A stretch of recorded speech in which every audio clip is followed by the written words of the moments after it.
Welcome to our channel. Today we how to withdraw an instance from AWS Auto Scaling using Lifecycle hooks. Easy tutorial step by step clearly. Begin by logging into your AWS Management Console. Navigate to the EC2 dashboard. In the left sidebar, locate and click on Auto Scaling Groups. Select the auto scaling group that contains the instance you wish to withdraw. Next, click on the Details tab. Here, find the section labeled Lifecycle Hooks.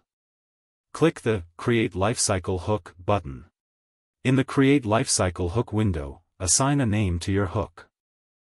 Set the transition to Instance Terminating. Adjust the heartbeat timeout as needed to allow for any necessary processing time.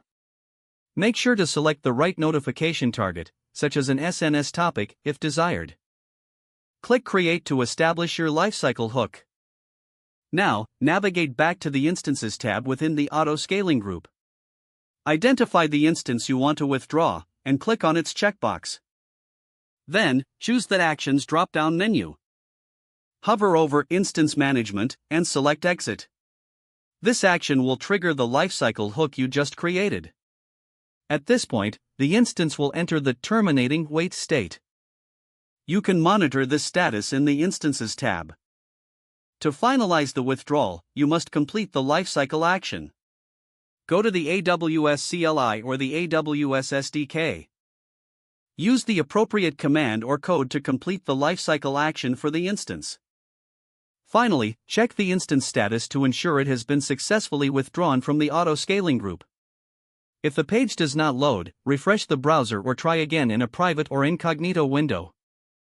Make sure you are using the correct email address, then retype it carefully to avoid small typos. If your password is not accepted, use the reset option and create a new strong password you can remember.